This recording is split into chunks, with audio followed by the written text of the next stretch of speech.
দুইয়ের কতে বলছে কি 7p plus 3q minus 5r whole square, এরপরে কি -2 ব্র্যাকেট দিয়ে 7p plus 3q minus 5r, এরপরে আবার ব্র্যাকেট মানে into 8p minus 4q minus 5r, bracket close, তারপরে plus 8p minus 4q minus 5r whole square.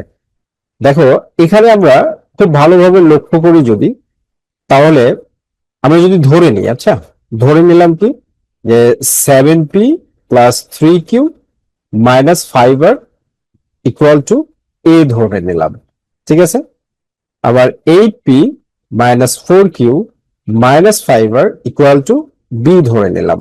তাহলে প্রদত্ত রাশিটি কি দাঁড়াচ্ছে?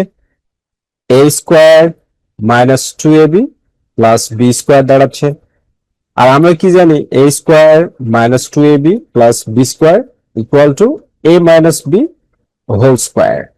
এখন আমরা a ও b এর মান বসিয়ে পাই। a আর b এর যদি আমরা মান বসাই, তো আমাদের a এর মান কি ছিল? দেখো a minus b whole square, ঠিক আছে, a minus b whole square এই সূত্র অনুযায়ী এটা সমাধান করা হচ্ছে। তাহলে আমাদের a এর মানটা কি ছিল? 7p 3q minus 5r, 7p plus 3q minus 5r। আর আমাদের b এর মানটা কি ছিল? বসাই দিলাম, দিয়ে হোল স্কোয়ার করে দিলাম। এইবার এটাকে মাইনাসটা আছে, মাইনাসটাকে আমরা গুণ করে নেব। তাহলে মাইনাস প্রথম রাশিটা ঠিকই থাকবে, minus 8p plus 4q plus 5r।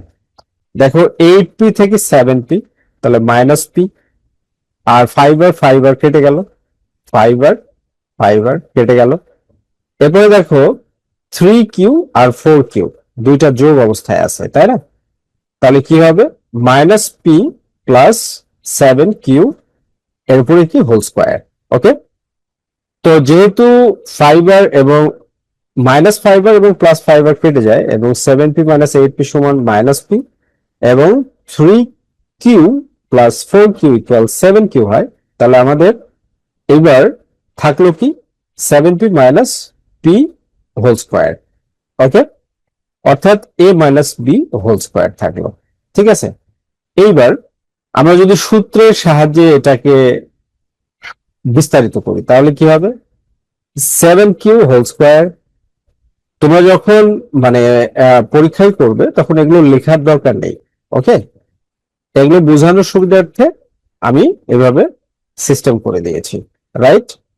তাহলে এর সূত্রটা কি? a মাইনাস b হোল স্কোয়ারের সূত্রটা কি? a স্কোয়ার মাইনাস 2 সূত্রে 2, তারপরে 7q, তারপরে কি b মানে p প্লাস, তারপরে কি b স্কোয়ার মানে p স্কোয়ার।